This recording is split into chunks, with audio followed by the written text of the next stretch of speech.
पुराने दौर के दरवाज़ों से जान छुड़ाएं। मैं आपके लिए लेकर आई हूँ UPVC folding door. Drawing room, TV launch, kitchen में आप पुराने ज़माने के पर्दे लगाना छोड़िए और यूपीवीसी फोल्डिंग डोर लगवाएं। ये दरवाजे वाटरप्रूफ होते हैं, चाइना से इम्पोर्ट है और इसके अंदर रोशनी जो है दोनों तरफ से आती है।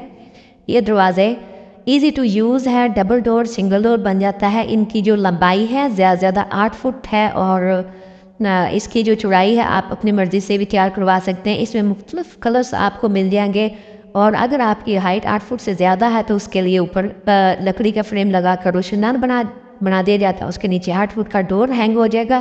पूरे पाकिस्तान से आप कॉन्टैक्ट कर सकते हैं। इसका रेट है 1250 रुपये पर स्क्वायर फुट। और हमारे साथ कॉन्टैक्ट करने के लिए नंबर नोट कर लें।